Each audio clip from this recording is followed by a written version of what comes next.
Hey everybody, what's up? This is Jack with Spy Pack Gaming, and I have Spy here with me. He kidnapped me. The first 2 days of the week were a bust, and that's on me. I dropped the ball. Anyway, so we've been following along with this, the changes to the combat system in update 35 that's coming. Yeah, so they actually did seem to listen a little bit to player feedback, but they have not fully, understood the problem, I don't think. Yeah, this one's probably going to be it might be a short one, it might not be. Oh, we're both here, so you never know. Yeah, there's a couple of points that I think probably need to be touched on as far as how the combat in the game is going to be going forward. So this is two things. PTS patch notes. So this is public test server patch notes. Right, and we will be going off from the last PTS, so if you're interested in that, we actually do have a video covering it on the channel, if anyone's interested in going back, because some of the things they talk about come from previous incarnations of what they're testing here. So now that they've gone through and done some of this testing, they've gone back and said, all right, so we've listened to the player feedback, we've realized that some of the things that were going on are not exactly what the players wanted, and we've seen that flat change has been changed again. For anyone who is curious about the light and heavy attack weaving, I don't think it's dead now. I think that it's been significantly changed, but a lot of people were saying that it's not reactive gameplay, and from my testing with it, it just seemed like you put everything up and then you walked away. And I would say that moving away from that, getting back to what we were at the current live game is what we're kind of looking for. But we do like an advancement in the systems themselves. We like to see things changed. We just don't want to see them be grafted over. Broken. Yeah, because, all right, so as Spy mentioned, we do have a couple of videos on the channel speaking to these changes, or the proposed changes, I guess is more accurate now, for this particular update. I'll make sure to link those up so you can go back and look and see how this has evolved over time. Because when it initially came out, it was vastly different.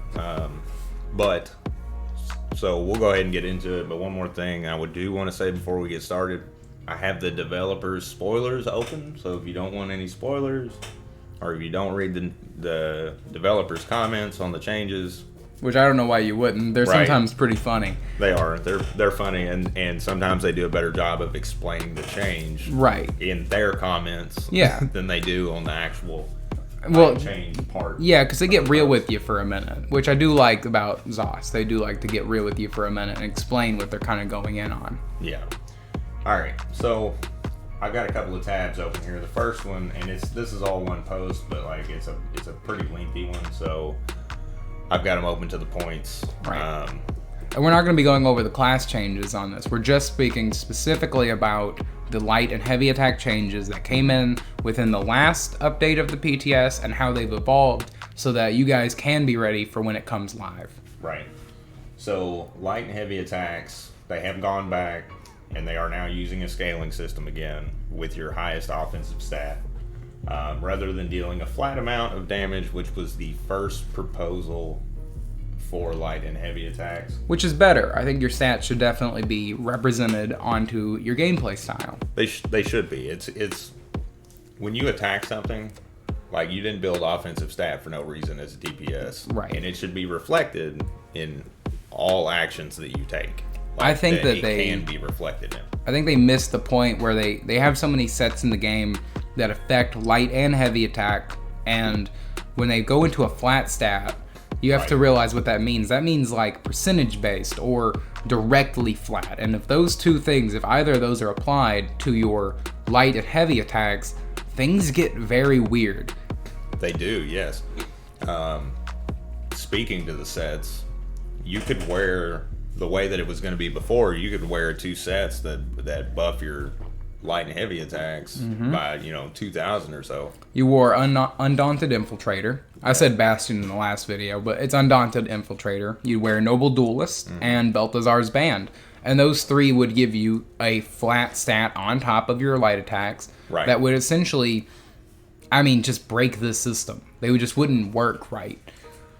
Right, and it's so they have reduced the damage that light attacks do by approximately 26% compared to what is currently on the live servers to ease back on overall impact while retaining importance in a rotation.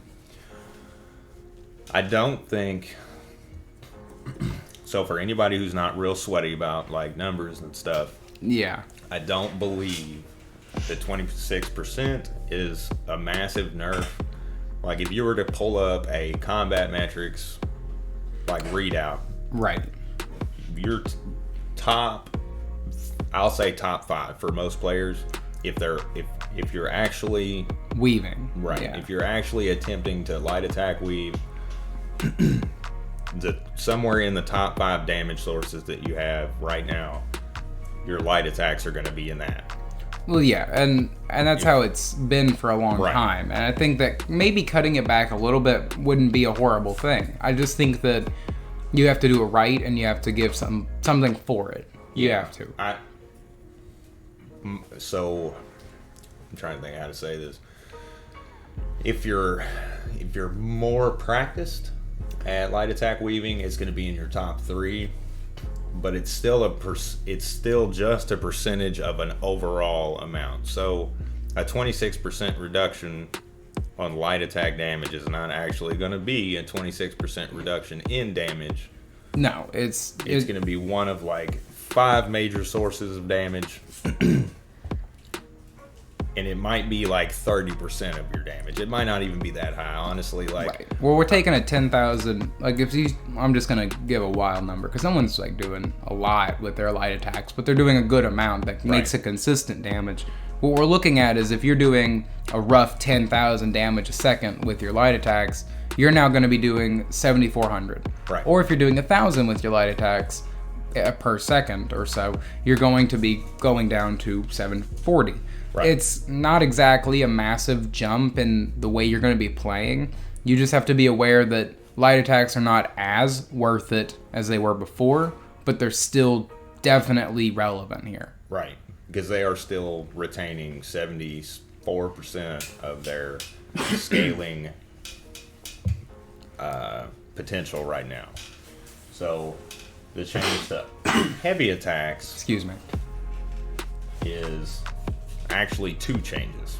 Yes, the second system does definitely scare me because they haven't gotten into it very much. Yeah, and it's like we haven't seen enough. Well, alright, so the change isn't at a place where it's been tested enough yet to see. Right, and this is why it's going on the PTS, because they're still trying to determine how to best optimize the light and heavy attack weaving so that it doesn't break the game or hamper the game. I don't think it has been breaking or hampering the game. I understand where maybe on the back end they're seeing too high of damage and they're wanting to kind of cut back a little bit. I can see why they'd want to do that, especially because if you play the game with any more than like 30k DPS, you realize like a lot of the things in the world, a lot of things in dungeons, like you just don't see them because they die too fast. You don't see the mechanics. You don't see what happens. They're dead. So the first change is going to be a new scaling system for how the damage on a fully charged heavy attack is calculated. The new system is based on total cast time, cooldown, and damage when paired with a spammable attack, such as Lava Whip. Other spammables, I'm trying to think, Templars have jabs or sweeps.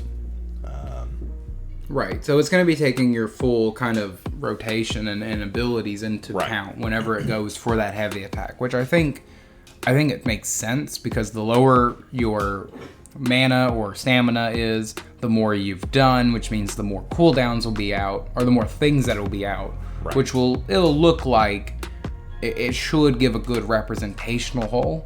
I just wonder how it will scale. So, like Bonsai's Mania might get ridiculous if it works the way I'm thinking. and the other set that's now the stamina equivalent. Yes, that came out in the current expansion. I can't quite remember the name of it. They do go on to say that this new system is to help reduce the DPS loss when you utilize heavy attacks instead of light attacks. Now, I want to go on the record here and say the Templar build and the Warden build. Yeah. I know from personal experience with the Templar build that we have out on this channel that you don't actually, like, you lose damage per second up front. Yes. But if I have done enough with the Templar that I'm to the point where I need a heavy attack to help the sustain, it's an overall bonus. Yeah.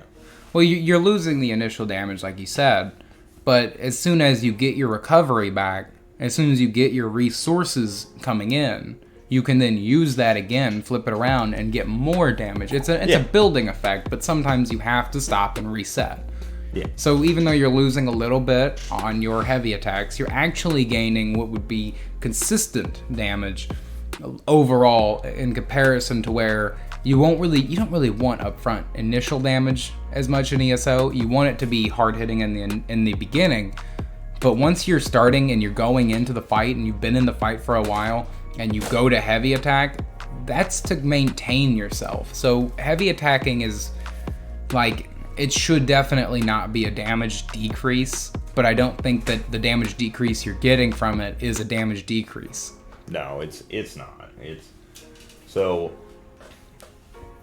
without getting into specifically, the other thing is some of the channeled effects, like the cast time of a heavy attack, some of them have been reduced in time, which is fine, I think, but it's not necessarily going to make a difference here. It's not going to make a huge difference. So the first, or the big one, is Inferno Staffs and Ice Staff heavy attacks. The total cast time has been reduced to 1.8 seconds, which is identical to the total cast of two-handed heavy attacks. As well as the damage has been reduced by 26%. So when you look at that, right, think about how long you're going to be using your attack. So if you go in for 3 heavy attacks, say you're extremely low and you're like in a fight where you can't get to the guy right away, so you're going to throw heavy attacks out, okay? So you have we're going to say an Inferno Staff if you're a DPS. So you're going to throw your Inferno Staff, boom, boom, boom. You did 3 hits. All right. You technically saved 0.9 of a second on those, which means that if you kept it rolling, you could effectively throw out enough fireballs that you will overdo the damage decrease that is here. But it stacks with a long enough timeline. Yeah, it stacks with how often you were heavy attacking. So this is gonna break, I think, with mostly Dragon Knights. They're gonna see a big bonus here, where like how often do you heavy attack on your Dragon Knight? I mean, I do work in. I utilize heavy attacks. Right, because it's a good bonus. It's heavy damage. It's Inferno Stabs. Right. So losing a little bit of upfront damage, it's kind of strange that Ice Stabs are wrapped in on that, I think, because I think Ice Stabs actually need more damage and should probably be slower.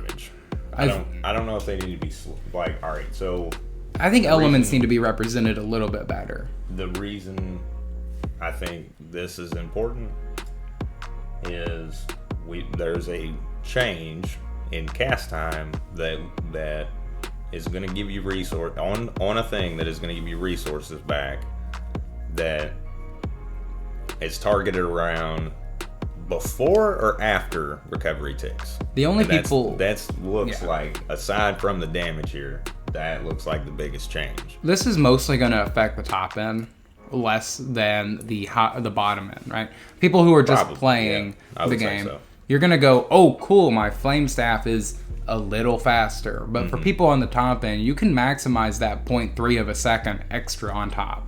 And that's 30% faster damage with a 26% damage reduction, which is mathematically, it works out better but it doesn't always, because you're not going to be slinging heavy attacks all the time. Right. So what this does is it just pulls back on the really just crazy damage that flame staffs can do up front and puts it into an overtime. So, which makes sense for burning if you think about it, you know? Yeah. Also, I would just like to point out, resto stabs get a 6% increase of damage. They're the only ones that got increased other than bows by like 1%. So, like, resto staff DPS is now a thing for real, guys. I promise. And especially with the changes we're talking about here in a minute. All right, War Maiden. So, the developers' comments on these changes. The original intent with the flat value rather than scaling value was to target players who were boosting stats beyond a set value. Ultimately, it ended up dealing far more damage to mid-tier players than we anticipated, what's funny about this is I think this probably was the biggest pain point with the changes, because it's like somebody that's first getting into the game, it's not going to hurt you all that bad, because you're focused on staying alive more than anything. You're focused on staying alive. You don't have a build worked out. You don't have these things that are contingent on these other things. Like, you don't have a system worked out yet. And ESO has a great first coming into the game experience, because it's like an RPG. Yeah. So that, like, you just leave. Ever since one Tamriel, like, everything scales to you. So you just leave all that number stuff behind your first time going through, because that's the better way of exploring it. Yeah. But when you get into the mid tier and you're starting to actually experience things, you don't want those people to get pounded down on too hard. No, because then they'll never make it to the top end of the game. Right. And they'll never want to. Like, you don't want to come into a game and have more advantage up front and then just not want to play the game, because as soon as you get out of that beginner phase, so to speak, you get punished for it. Right. Immediately. Well, because your beginner phase is only warming you up for essentially low-end, high-level gameplay. Right. Like, you see it whenever you remember when we first started playing and we were PvPing. Right. And you were like level 40 or 30, and like you were like, man, PvP is like fun and stuff like that. And then you hit CP levels and you're like, I'm not having fun anymore, because it's an immediate change over your things have changed now. You're in the low end now. Right. You roll over into these different phases of like having your character worked out, and having, like, in some instances it is a matter of having access to certain things, but like, which is discussed, like CPs and things like that. But, well, like, once you start getting into vet arenas and stuff like that, that's when the game is like, that's when you're good. Yeah, you're sorting seeing the game as it was meant to be seen. Yeah. Is what it is. Like, no shame on anyone who doesn't have perfected weapons, because, like, I ran for a long time without perfected weapons and I'm fine with it, but it was still something that, like, when you get them, that's when you start reaching into the mid game, and we want you to keep going through it. We want you to continue, and it's more difficult when you are being 100% outshined. Jeez, I can't do the H's today. So, like, you're being outshined by the guy next to you, which is, me or you. And so, no offense to the new player, right? He's like, I'm just trying to, like, do damage. I can't hit this guy. Like, it's annoying because every time I go to, like, do a heavy attack, the thing's dead. And, like, we want that to continue for them. But we also don't want high-end players punished at that cost. We don't want that cost to be inflicted anywhere necessarily, but it has to be somewhere. And I think high-end players are the ones that will be most likely to be able to find the balance in it. Well, yeah, you have a better understanding of the game at that point, which is it is important. Like, understanding passives, understanding what happens, like when you slot, thaumaturge over biting aura, or what, and they how it interacts they look exactly the same to someone who doesn't know what's going on, because you look at it and you say, all right, here's extra weapon damage on your thing, and then this one over here says 10% damage, and you're like, okay, those seem the same. Yeah, they're not the same. They're completely different functionally. Like, next point, this is going to be a problem. I don't like it. It is, I think, going to be a problem. And I also don't enjoy when they remove certain aspects of the game from certain things, like without giving you a choice. Anyone who's been here since the beginning of the channel, firstly, thank you for all that support. Like, we've had some rough days. So going through it, like, you guys know that I just don't like sorcerers. Okay, I don't like wizards. I'm a Nightblade at heart. I'm a rogue at heart. And when it comes to it, I think I'm gonna end up having to play. I made his Templar's gear set. I'm a Sork. I think I'm gonna have to end up playing a Sork. Like, I think if these changes come how they are, like, I'm gonna play a Sork, and I'm gonna light attack and heavy attack and let my pets do all the work for me. So, all right. In addition to the changes with, I like how light and heavy attacks work and cast times and things like that. Another change that is proposed to be coming is a change in buffs and debuffs, specifically empowered. How it works. Yeah. All right. So up front, I'm just going to say that empowered will no longer work in PvP if this comes out like this. So the buff now increases your damage against monsters with heavy attacks by 80% rather than your damage with light and heavy attacks by 1800, which is the current PTS. Yes. So or for 40%, anyone, which is the current live server. Yeah. So if you're on live servers right now and you're running the two-handed empower, you'll get a 40% bonus to your light and heavy attacks, whereas now it'll be an 80%, but no longer in PvP.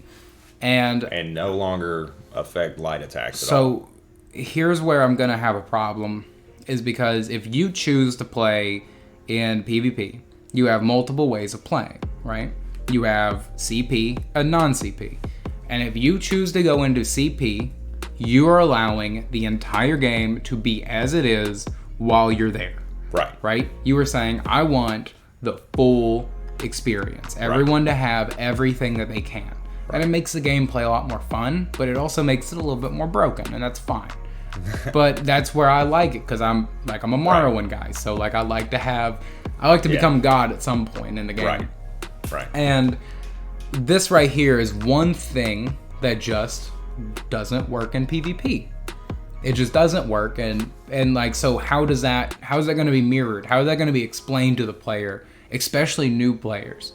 Because if you come into the game and you get an empower buff, right? And you're like, man, this looks awesome. And no one is there to explain to you that empower doesn't work in PvP. And you're pressing that button in PvP. What's going to tell you that you're not doing anything? What in the game will tell you? Are they going to have it at the bottom that says doesn't work? The tooltip, like if this were to come out like this, it's going to say increases damage against monsters with heavy attacks by 80%. That's what the tooltip would say. It would be something like, for new players, I don't think that'll be enough to explain it, and not too specific to tell you, like, all right, like monsters means monsters, right? You know, like, I understand that, like, most people who play games will probably look at that and say this only works in PvE. But if you're new to the MMO genre, which for ESO, it really does cater to people who are not MMO players. Right. It does. And that's good, because I think that getting people into an online game, no matter what, is more important than trying to be the best MMO. Right. You're trying to be the everything MMO. That's what it does very well. Yeah. And by doing that and saying this, I think they have to at some point give that information directly, that when it says monsters, it means only in PvE. And it's nowhere in the game. Like, you can run Major Aegis in PvP, and we know it doesn't work. Right. But the guy who just jumped in, would he know? Probably not. And that's, you know what I mean. The only place that you're going to see that is like the page that we're on right now. Right. So, speaking to the removal from PvP, let's see here. In addition to this, we've decided to remove the impact it can have in PvP environments to avoid re-enabling one-shot builds. Now, I'm going to go ahead and say this. The one-shot builds are not going away. This buff is not going to stop that. Empower does give a massive bonus to it. It gives a massive bonus. But Dragonites are going to figure out how to one-shot with an Inferno Staff still. Right. Like, I have igneous weapons. I can just I can just hit it and get like I get More the damage. buff, and then I get 40% more damage on my own heavy attacks. Right, and then you also, you know, you just wear Balthazar's Band instead of running Empower. That's not the same, but it's almost enough to kind of work it out if you really wanted. Like, you don't even have to use Balthazar's Band to get the benefit of Balthazar's Band, which is the 900 extra weapon damage, or damage on your weapons. Right. So, I've clicked over to the other tab here. Oh, no, don't do this to me, Jack. Don't do this. Well, like, it's been a hot topic since it came out, and for good reason. Right. So, because can we get limited. Can we talk about Oaken Soul's original state first? Where it was just flat stat. Yeah, it was straight up numbers. Right. They weren't classified as buffs. And that would have been terrible. Yeah. I think most people who know this, that with everything. Most people who watch watch these probably know that like you can and can't stack, and you can stack multiple buffs, but only the minor and majors. But I went over it, even though I'm sure most of the people listening to this know it. The point here is that you're getting minor Aegis and minor minor Slayer, and you're also getting the new and improved 80% damage on your light and heavy attacks. Constant. So Empower will be constant on Oaken Soul. Just on hold on. He said new and improved. It's the new and improved. Yeah, it's the new. I don't know if it's improved or not, but like it will change. It's going to change the Templar build a little bit because like I'm not going to have a reason to run like one of the abilities. I'm telling you, like if it goes live like this, all right, I'm going to play a sword. 1 bar. Yeah, I'm gonna do a bow build, 1 bar, and then that's it. Like I'm gonna run Balthazar's Band, even though it can't proc it. Right. And I'm going to run Undaunted Infiltrator, and then I'm gonna run. You remember the Hist set that gives mana and stamina back when you shoot. And then I'm going to put that on. Oh, wait, I can't do that with Balthazar's Band. No. Fuck it. So get rid of Balthazar's Band, put this on, Oaken Soul, and I'm just going to go pop, pop, pop, pop, pop, pop, pop, pop. I'm going to be an autocannon. Yeah. I'm not like, that's for anyone who's seen the Nightblade, or not Nightblade, the Sork, he looks like a big dwarven mechanical man. And I remember because I said to you, this is my autocannon. I just put him down and he shoots. Yeah. And I have 2 pets that go and deal with the rest for me. Right. So, the idea here. What is this going to do to overload? I don't What know. is this going to do? I don't know. Imagine 80% extra damage on overload. Just always. That's not going to be okay. No. Or like, it doesn't work in PvP. Cool, but like, come on. Come on. They talk a lot about. So they went, all right, up front, first off, they went with the minor and the major Slayer and Aegis, minor Slayer and Aegis, instead of the major, which means it stacks now. So that you still have to be in a coordinated group in order to get the major buffs. But minor buffs are still trial buffs. Like they are still in-game buffs. Well, these can only ever be found on trial sets. Right. Which means that this is the difference here. We're moving towards accessibility, guys. Accessibility. They say it right there. Right. Helping accessibility, just like the spring does. Yeah, I'm doing the air quotes as I say accessibility. What that means is, because like I've played World of Warcraft, so I know what that means. And it means like everyone's going to have everything, because they gave all the Warlock spells to everyone else. And like we're kind of leaning on that a little bit now into that way. Yeah. And so if we're going to start giving buffs out that are from raids into mythic items, all right, so what's going on? Right, because you can just, you don't even have to be good at the game and just go pick it up. I think it's totally I'm not fine. saying that like new players should be penalized for being new players. I'm not saying that. No. Like, that's the reason we have a beginners series on this channel. But you should, like, certain gear comes from certain content. That is ESO's biggest benefit. Because it says, hey, you want this weapon, all right? You want this thing that comes out of Maelstrom Arena. That's all it comes out of. Like, go do it. Right. That item only comes from there. Get good and go do it. Yes. And that is the most wonderful thing about it, because guess what? Even a new player can say, man, like, I really, really want that stuff out of Blackheart Haven. and you can just go, hey, can I get my group together, and like they just carry me through it, and I get this gear, and then guess what? You can solo when you get like later in the game, but if you want specific things, you just go get it. Yeah. And that's why like arena weapons are such a big thing, because they don't come from anywhere else. No. You can't grab them anywhere else. That's why Aegis and Slayer are big things, because they don't come from anywhere else. They are the things that you go to a specific place to get, and that marks you as good or good enough to get it. And that's yes, exactly, because that's again, not to derive like, but if you suck at the game, you shouldn't have it. You just shouldn't have it. And I'm not saying like that's gonna get us. I'm not saying that from a toxic place, but like you're gonna that's get us canceled here. I don't care, but it's true, because that's the way Dark Souls does it. If you are garbage at the game, you should not have it. Right. Like that's how Dark Souls does it. That's how Morrowind did it. That's how EverQuest did it. That's how WoW used to do it. Like that's how good games do that. Yeah. You want a specific piece, you go to get the specific guy who has it, and you kill him, and you get the item. Like, okay, in ESO you have tiers. You have tiers of gear. You have tiers of content too that comes from it. Right, exactly, and that's actually what I'm gonna get.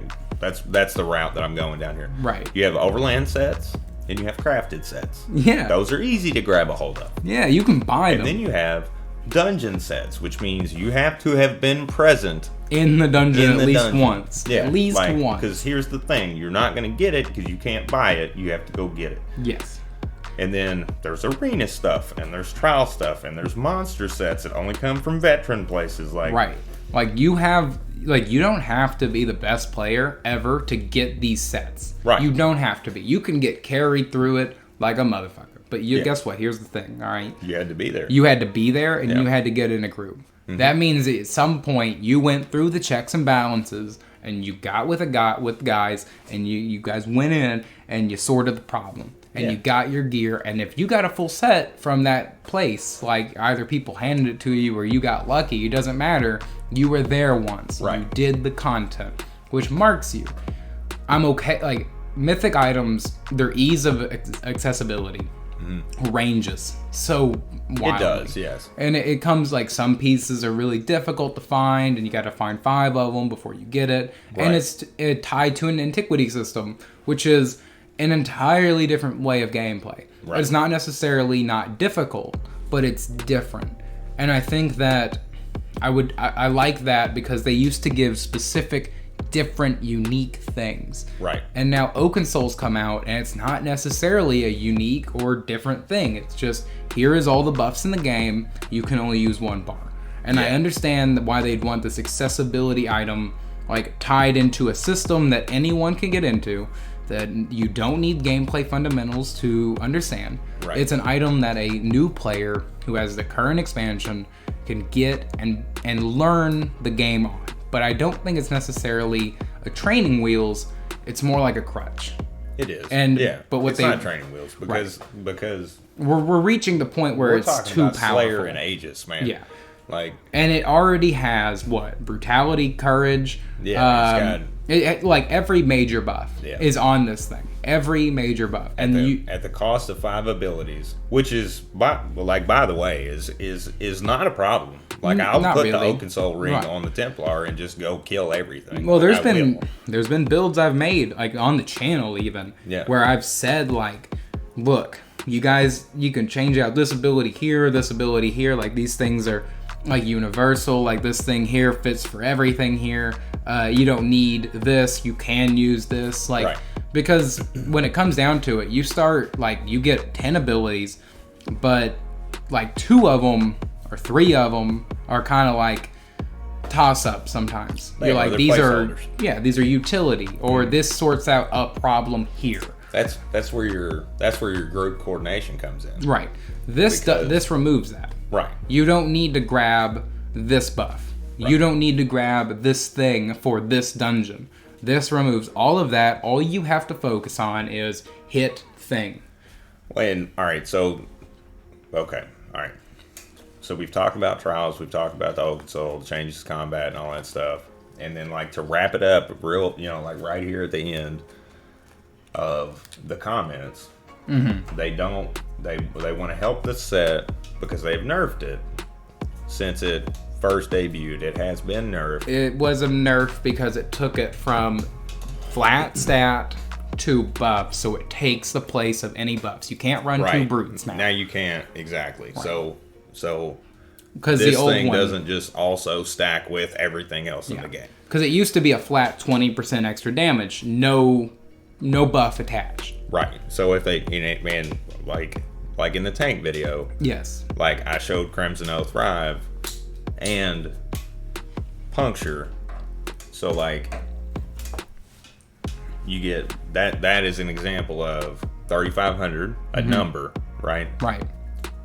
Stacking with both the major and the minor version of what the set also does. And we talked about it, I believe, when it came out. The first video we made about Oaken, which is on when the expansion was dropping, we did a content update, kind of like this. So if anyone wants to go back and watch that, you can, because it was such an interesting thing, because we're sitting here like, hold on. You can stack brute with brute and then also get minor brute at the same time. Right. And then it changed, which is like, thank God, right? Yeah. Because if it wasn't like that, the whole point of what they're doing here would have been null and void, because they just dropped a thing in the game that makes it not matter. And now though they're adding empower on it as a constant effect, which I think that if they're going to, like, and this is why player feedback matters again. Yes. Because they listened, and even though they might not be doing it exactly the way that a lot of us would prefer, they are listening. Right. And they said, "Oh, we anticipated, somewhere in there they didn't anticipate, really." You got a reality check on your bullshit is what happened. They said it in the first update. They were like, "We're sure that some players won't be happy with these changes," or something like that. And we were like, "Right," because you knew this was a bad idea. Right. And then, so that's not really prepared for the changes, less more like, we think there's going to be problems. And then they got a big issue from players saying, "Hey, my game, like, I just don't play right now." And they were like, "Oh, okay, like we need to change this." Right. And there was a lot of, throughout this, because this is like, I understand a chapter just came out, but this is game changing. This is actual game changing. Right. And we see this come out with expansions all the time, but this time it wasn't announced. Like, normally when we get a feature, previews to patch notes, right? Like, well, like they were like, "Hey, we got this idea, guys." And this is a long alpha cycle too. Why don't y'all help test it? This is a really long alpha cycle. Like this, how long has the game been out for now? Since 2013, I believe. It's been out 8 or 9 years. Right. Almost. So 2013. So the game's been in alpha for that long now, and like we're finally figuring it out. No, I'm kidding. No. Like, ZOS does good a lot of the time. Like, they have some issues on hiccups with servers and systems and how they coincide together. Right. But the game overall is in a good state. And normally when an expansion comes out, like for Greymore, before Greymore came out, they said, "Look, we're going to be changing the vampire." Right. And then before, like, Waking Flame came out, they were like, or before the expansion before, with all the Deadlands stuff, like Blackwood. Before that came out, they were like, "Hey guys, we're going to be implementing a new system, like companions." Right. And this time, there was no mention of new systems. Right. The expansion came out, me and you were sitting here, and we were like, "Man, this expansion's kind of like, it doesn't have a whole lot aside from new places to go." Yeah. Like really powerful gear.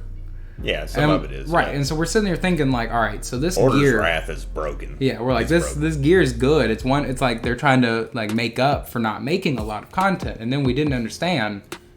Right. Like they did have a big feature for this expansion. Right. The big feature was hidden. And then now we're in alpha again. Yeah. And they're trying to like figure out how it works. But I'm okay with it because I like new things coming to the games. I like things that shake up the meta. Like, we've had that happen every expansion. They bring in something new that like shifts the way you play. Right. But this right here, Oaken, I don't think it's a good shift. I don't think Oaken is a good shift, and I don't like the idea of flat stats. I don't know how I feel about the odd scaling. I can say this. I don't think the light attack 26% damage reduction is going to be that big a deal. For the Inferno staves, they're going to be fine. Dual wield's going to get a reduced damage too of 26%. So those are heavy attack numbers, right? Specifically, like light attacks are just across the board getting 26% damage reduction. And I think that it makes sense. I don't think it's necessarily a horrible change. It's not. I just think that, I think that they're trying to balance the game. You're not even going to notice it. Like they brought in these powerful sets. Yeah. And I think they're trying to balance the game around specific pieces now. It does. It does very much seem that way around certain things, like this ring, for example, Oaken Soul. Yeah, well, because Oaken Soul is this thing is it cuts your potential in half, and then maximizes for the cost of right. You're like, all right, so I'm gonna give up 5 ability slots in an ultimate. And so I'm really giving up 6 abilities, but I'm going to get in return all these buffs. Right. Well, you're doubling 5 abilities at the cost of 5. Right. And so you're like, okay, what do I really need to pack? And you think about it, and you're like, really only Necrotic Orb. But you know that you just need to bring certain things. What they did was they took everything that you would. All right, so we were talking about the build guide. And you've got 2 or some of our build guides, and you've got 2 or 3 ability slots that you can kind of just twist and turn and swap out and do whatever with. Right. What they did was they figured out, okay, on average, how many abilities on a player's bar are actually doing something to the environment versus doing something for the player. And that is likely where this came from, because there's probably between your 2 bars, there's probably 5 abilities that you could just drop. Maybe. Yeah, I could probably at least drop 3 and be fine. Yeah, and man, I'm telling you, I can put this on the Templar and just 1 ability. I could probably put this and jabs on the bar. You remember when I was messing around with Frostbite on the Warden. Whatever. And I had daggers, I had a Frostbite set, and nothing else equipped. Yeah. And I was doing 12k just without anything. I had 3 abilities and daggers. Yeah. It was not the right setup for a Frostbite set. And I was doing 10 or 11k just sitting there hitting a dummy. Which means that somewhere along the line, I think that they had to look at light attacks. Yeah. They had to. Yeah. But I think the way they're doing it now on this iteration is probably the more right way. The last way, making it flat stat, just didn't work. Flat stat leaves a sour taste in your mouth, especially if it's because it makes it disjointed from your character. Right, because flat stat is not something that you can directly go after as the same way that you would with weapon damage or spell damage. Right. Or with crit, or with crit chance, or with any other stat in the game. Right. This is a thing that you focus down, specifically or not at all. Yes. And so 100%, because you're talking about the only way that you can if the original changes were pointed at, okay, if you want this to be better, you need to wear a set or something that affects it. Malakat's band is going to become that's going to kind of be stupid too. Yeah. Well, because they're kind of changing things, and so if you stop looking at crit and you start focusing into flat stat now, you'll be fine. What? All right, so before I had the tank build on the Sork worked out, I was doing 13k damage. Right. I was doing 13k DPS, and a tank should not be you can. I'm not saying you can't. Well, not at that stage in the game too, because you were relatively more new.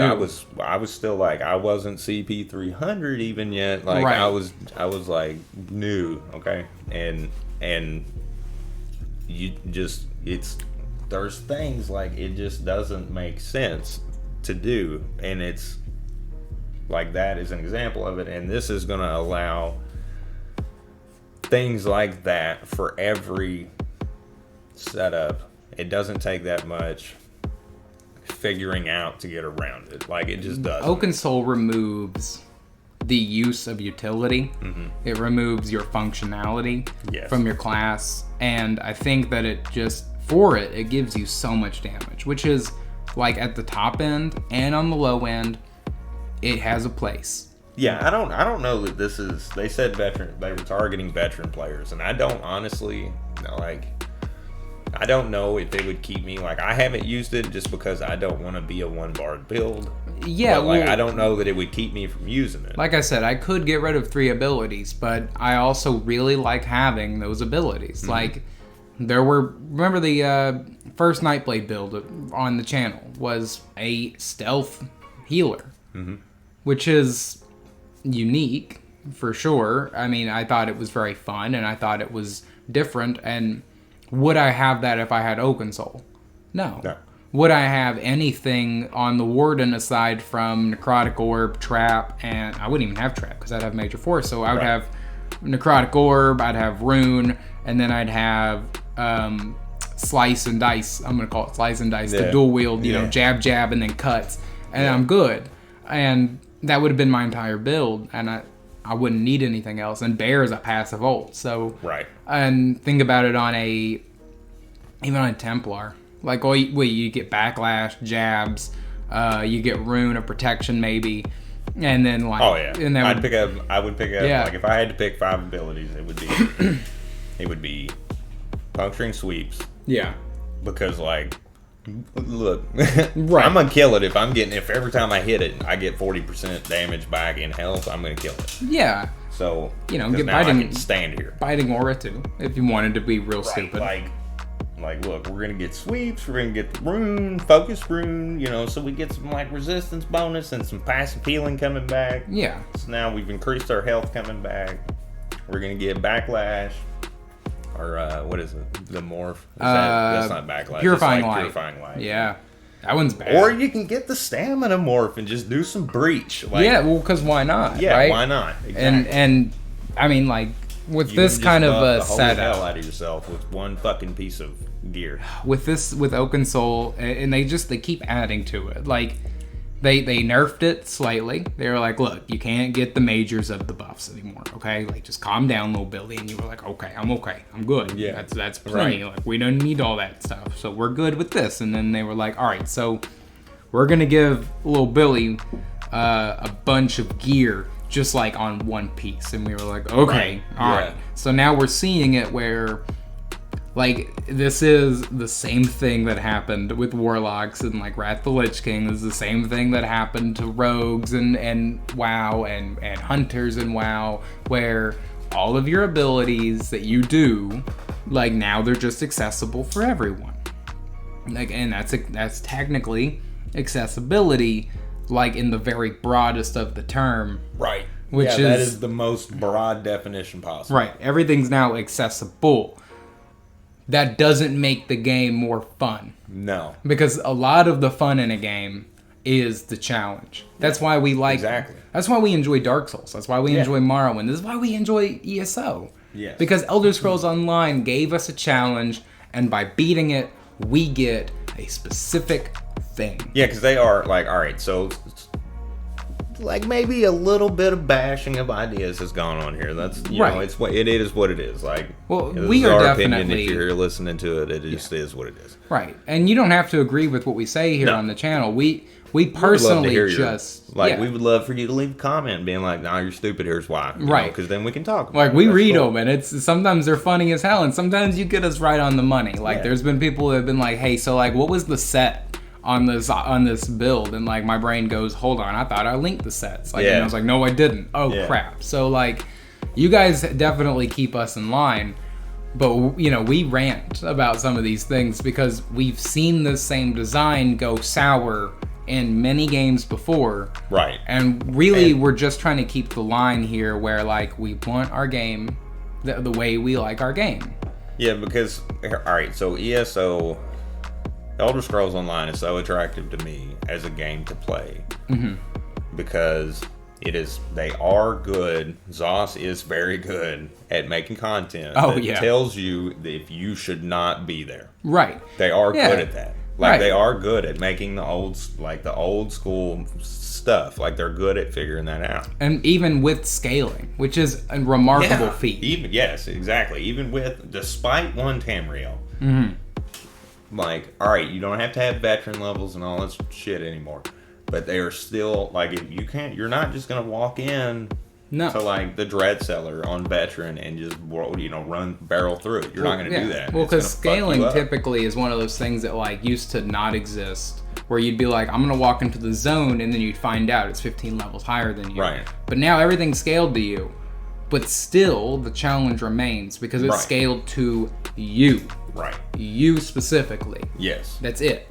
Which probably drains some of their resources. Right. It's fine because they gotta have an instance of every instance for every individual at every moment. Right. So like if you think about it, maybe that's why Arx Corinium was screwed up for so long, and we're in right the now, multiverse. Yeah, which is fine. I think that ESO is still going in a good direction with content. It's still going in a good direction with sets. I think that this new change to light and heavy attacks will be a meta shift up. I think the biggest change I'm worried about which I love because I fucking hate that word. Yes. But I think that the biggest change we're going to see is really with the dots still, right? Because they're going to be changed to longer timers. And that we're on 2 different timers now. Right. Yeah. Right. So we have 10s and 20 seconds now. Yeah. And which is, by the way, effectively the same because like the 10-second ticks every 1 second. Right. And the 20-second ticks every 2 seconds. Yes, but I don't know how I'm going to like it yet. Like I've played with it and I'm still not sure. Like on the PTS or BTR. Sticky dots. Yeah. Like it's like you're playing, like I've been playing a lot of Halo Infinite, right? And you've been watching it. And it's like we're taking a sticky grenade, sticking it on you, and just walking away. Like that's what we're doing now as a gameplay feature. Right. Which is like that's how it's being looked at. Right. Now. Well, not that it didn't exist that way already. Right. Like we snapshot, right?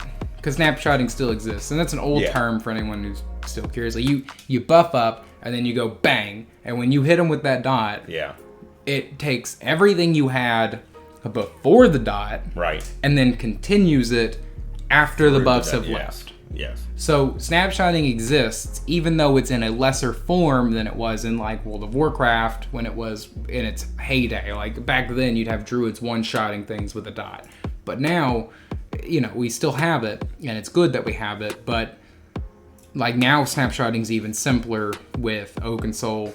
And now they're going to last longer. So you're going to walk up with Oaken Soul, you're going to hit a dot, you're going to walk away, and that skeleton that was running at you a second ago isn't going to be in like 3 seconds. Right. It's fine. Right. It'll be fine. But instead of 3 seconds now, I think it's going to be like 6 seconds. And it's like, all right, so how do you change that? Well, you just elbow him one time real hard, and then it shifts the damage. Right. You want a more initial damage now too. You're gonna have to build into that. So I was looking at the timer here. I did start the video off. This would be a short one, and I kind of thought it might possibly be with just really only 2 points to cover. Well, yeah, but we also had the Oaken Soul change, which is a problem. Yeah, that's God. I think I can't. I just don't. Yeah. There's certain parts of the game. It's cool. Right. It exists. That's fine. I think there's ways to go around it. I think Zos will have to learn how to build around what they've put into the game now. Because these recent sets that came out, I think they distracted from the lack of a new system, which is fine. Because I'm okay with overpowered stuff coming in the game. I just don't want it to then spill out where everyone is either running the new set or they're running nothing. Right. So that was the problem WoW has. Because every time a patch comes out, you're playing the patch, you're not playing the expansion anymore. Right. And then it's the same problem that Final Fantasy has to a lesser extent, where like you wanted specific things for the specific level, and that was it. Right. And that's the same problem every MMO eventually faces, that the top end gear is the only gear you want. Right. I want that to remain non-important. Right. And I actually think that, and this is not going to sound good, Zos isn't going to like it, but I think that what they need to do is take mythic items and make them all base game. Yeah. I think they have to. Because Oaken Soul is so good for new players that if they don't have the current expansion, they'll never see it. Right. And I think mythic items have been in the game for long enough. Right. Like the system has been in the game since Greymore. It's time to go ahead, and shift it into the base game. I think at least 2 expansions after the system's release, it just needs to go base game. Yeah. Because they do the same thing where now like Morrowind is now base game. Wardens are everywhere for everyone. Yeah. And that's how it should be, but it should have been quicker. And I understand why they don't do it, but I wish they would just go ahead and say, look, these things are not only these aren't just expansion features. These are game features. Right. These are for the game. And they need to separate that out a little bit. Because that's something I think I probably am guilty of taking for granted. I can speak to some of the videos that we've done. I've taken for granted that, like, if you're not an ESO Plus member, you don't have access to certain things. You don't. And as a result of it, if you also didn't get, like, your beginning experience in this game is now going to be predicated on ESO more than Plus. likely. Yeah, on ESO Plus, and specifically like Oaken Soul. Like, why wouldn't you get it? You know, everyone who's playing the game seriously, if you don't have ESO Plus, you need it. Yeah, you don't realize it until you get it. Yeah, but you do need it if you want to play real, actual. Like, if you plan to play more than twice a week, right, like, you probably need ESO Plus. Yeah, and I get it. It's an MMO. That's the way MMOs have been handled forever, subscription. The fact that you can even play your character without one is great. And they do good, where they're like, look, Overland sets can be sold on the auction house. Right. Guess what else can be sold? Crafted gear. Like, I could go and buy Druid's Braid without the expansion. Right. But does that make that, justify why, like, if I'm a new player, I can't get into Antiquities? Right. Which is a system that's not just for low-end play. It's not a system that's for high-end play. It's a system that's for literally a class-defining feature sometimes. Like, the way you want to build relies on some of these things, like Torque. Yeah. Torque needs to be accessible. Yeah. Because it's not something that just gives you a new set bonus. This is something that changes your play style. Mm-hmm. This is something that changes your class. Yes. And I think that's why we need to be looking at this more and more, is that if they keep balancing around the new things they bring in, where are we going to find ourselves in a couple expansions later when, there's so much that we really don't know which is the best of the best. And we still don't, but we can't, like, differentiate and plan characters for everyone if, like, for our build videos, we can't do that if we can't determine that you're going to have this or you're going to have that. That's why we try to build our builds with gear that is at least mostly accessible to a broad audience. We use DLC sets, we use, items that are difficult to get, but we build it with things that are at least somewhat plausible for the majority. Right. Because we don't want... Nothing that is on... So I haven't put out a tank build yet, but nothing that's on my tank is just straight up not accessible to anybody that's playing the game. Right.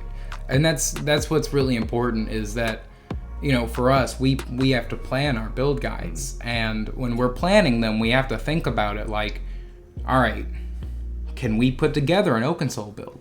Right. We could, and I think it would probably do well, but I don't want to do that with an Oaken Soul, because what's the chances of everyone having accessibility to it? Right. I wish Mythic items were base game so that we'd all feel more comfortable using these items. We'd all be able to understand them better, because they add a level of power and a level of difference to your class that is almost defining. Like, in PvE, I'll say a Mythic is the difference between a monster set and not. Yeah. And PvP... Like, Torque is good in PvP. Escalating Feat's okay in PvP. Like, there's some of them that are definitely PvP focused, but they're not necessarily. It's really just based fully around what you're building. It is, yeah. And that's why I think they need to be base game, is because if you want to play the way you want to play, as they say in One Tamriel, you got to be able to do different things. Right. And I think we're gonna leave it there. We've probably rambled on for long enough, and we've gotten off onto the concept of our gear set's gonna be different in the future. because we're kind of speculating here at the end, but if you've made it this far, we'd like to say thank you all for watching. This has been Spy and Jack here talking about the goings on the current PTS build, where they have been shifting the meta around. They've been shifting the way light and heavy attacks work, and we're kind of just following along with that to make sure that you guys get the current information updated to you as it continues, because one day we're going to look back on this and go, can you believe they were going to do this and this and this? Because we remember the Oaken Soul when it first came out, and we like you all too as well. Right. Because if we don't know our past, we can't know where the game's going in the future. So thank you all for watching. This has been Spy Pie Gaming TV, and don't forget to leave a like and a comment down below telling us that we suck, as well as go ahead and follow us on our major platforms.